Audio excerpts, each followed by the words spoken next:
മലപ്പുറം പെരിന്തൽമണ്ണയിലെ സ്വർണ്ണ കവർച്ച ആസൂത്രിതമെന്ന് പോലീസ്. 2 വർഷം മുൻപ് കവർച്ച നടത്താൻ തീരുമാനിച്ചു. ജ്വല്ലറി ഉടമകളെ നിരീക്ഷിച്ച ശേഷമായിരുന്നു കുറ്റകൃത്യം.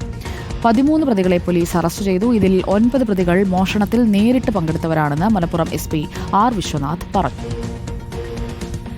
കുറ്റകൃത്യത്തിൽ പങ്കെടുത്തിട്ടുള്ള 5 പേരെ നിലവിൽ പോലീസ് കസ്റ്റഡിയിലാണ്.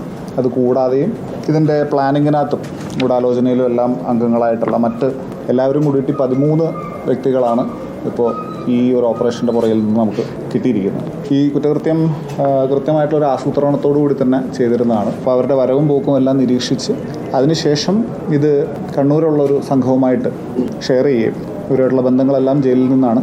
ഇതിൻ്റെ ഇടയിലൊരു 11-ാം തീയതിയോ മറ്റോ ആണ് അവർ ആദ്യം ഈ ഓപ്പറേഷൻ പ്ലാൻ ചെയ്തിരുന്നത്. നടക്കാതിരുന്നതുകൊണ്ട് പുതിയ ടീമുകളെ തൃശ്ശൂരിൽ നിന്ന് അറേഞ്ച് ചെയ്ത് പിന്നീടാണ് ഈ നമ്മളുടെ D-Dayയിൽ ഈ ഓപ്പറേഷൻ നടത്തുന്നത്.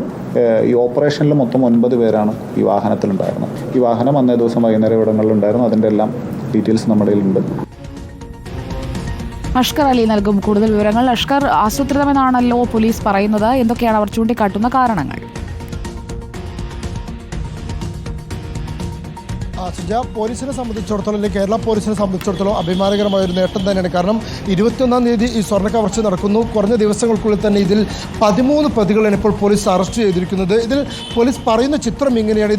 ഒരു ദിവസം കൊണ്ട് തീരുമാനിച്ച് നടത്തിയ ഒരു കുറ്റകൃത്യമല്ല, മറിച്ച് 2 വർഷത്തോളം എടുത്ത് കൃത്യമായി പ്ലാൻ ചെയ്ത് പലതവണ ചർച്ചകൾ നടത്തി ട്രയൽ നടത്തിയതിനു ശേഷമാണ് ഇത്തരത്തിൽ ഈ പ്രതികൾ ഈ കുറ്റം നടപ്പിലാക്കിയിരിക്കുന്നത് അല്ലെങ്കിൽ ഈ കുറ്റകൃത്യം നടപ്പിലാക്കിയിരിക്കുന്നത്. 21-ന് വൈകുന്നേരം പട്ടാമ്പി റോഡിൽ അഥവാ പെരിന്തൽമണ്ണയിൽ തന്നെ നഗര തിരക്ക് അനുഭവപ്പെടുന്ന പട്ടാമ്പി റോഡിലാണ് ഈ KM ജ്വല്ലറി ഉടമകളായിട്ടുള്ള യൂസഫിനെയും സഹോദരൻ ഷാനവാസിനെയും ഇടിച്ചു വീഴ്ത്തിക്കൊണ്ട് 3 കിലോളം സ്വർണം ഈ പ്രതികൾ കവരുന്നത്. ഈ കവർന്ന ശേഷം പ്രതികൾ തന്നെ വ്യത്യസ്ത റൂട്ടുകളിലൂടെ സഞ്ചരിക്കുന്ന ഒരു സാഹചര്യമുണ്ടായി. ഷൊർണൂർ എത്തുമ്പോൾ പാലക്കാട് ജില്ലയുടെ അതിർത്തി പ്രദേശത്ത് വെച്ചുകൊണ്ട് സ്വർണം മറ്റൊരു വാഹനത്തിൽ കയറ്റി കൊണ്ടുപോകുന്നു. പ്രതികൾ മറ്റൊരു വാഹനത്തിലൂടെ പോകുന്നു. അങ്ങനെ പോകുന്ന പ്രതികളാണ് പിന്നീട് തൃശ്ശൂരിൽ വെച്ചുകൊണ്ട് ആദ്യഘട്ടത്തിൽ 4 പേർ തൃശ്ശൂർ പോലീസിൻ്റെ പിടിയിലാവുന്നത്. ആ പിടിയിലായതാണ് ഇതിൽ ഏറ്റവും നിർണായകമാകുന്നതിൽ മറ്റ് 9 പ്രതികളെ കൂടി കുടുക്കിലാക്കുന്നതും ആദ്യഘട്ടത്തിൽ ഈ 4 പ്രതികളെ പിടികൂടാൻ സഹായിച്ചതാണ്. ഇതിൽ ഏറ്റവും പ്രധാനപ്പെട്ട കാര്യം ഈ 13 പ്രതികളിൽ പലർക്കും ഒപ്പമുള്ള മറ്റ് പ്രതികളുടെ പേരോ വിവരങ്ങളോ ഒന്നും തന്നെ അറിയില്ലായിരുന്നു എന്നാണ് പോലീസ് പറയുന്ന ഗൂഢാലോചനയുടെ ചിത്രം എന്ന് പറയുന്നത്. ഇതിൽ താമരശ്ശേരി സ്വദേശികളായിട്ടുള്ള ഷിഹാബുദ്ദീനും അതുപോലെ തന്നെ അവിടെ ഉണ്ടായിരുന്ന മറ്റൊരാളും ഇവർ 2 പേരും യാദൃച്ഛികമായി യാത്രക്കിടെ പെരിന്തൽമണ്ണയിൽ ഇറങ്ങുകയും ഇത്തരത്തിൽ സഹോദരങ്ങൾ കടയടച്ചുകൊണ്ട് സ്വർണ്ണവുമായി വീട്ടിലേക്ക് പോകുന്നത് കാണുവാനും സാധിച്ചു. അങ്ങനെ കണ്ടതിന് അടിസ്ഥാനത്തിൽ തുടർച്ചയായി പല ദിവസങ്ങളും മാസങ്ങളുമായി ഈ സംഘം തുടർച്ചയായി ഇവരെ നിരീക്ഷിച്ചതിന് ശേഷം അപ്പോൾ കണ്ണൂർ ജയിലിലുണ്ടായിരുന്ന കണ്ണൂർ സ്വദേശിയായിരുന്ന ജീവപര്യന്തം ശിക്ഷ അനുഭവിച്ചുകൊണ്ടിരിക്കുന്ന ബിബിൻ എന്ന് പറയുന്ന ഒരു പ്രതിയുമായി ബന്ധപ്പെടുന്നു. അവരിൽ ഗൂഢാലോചന സൃഷ്ടിക്കുന്നു.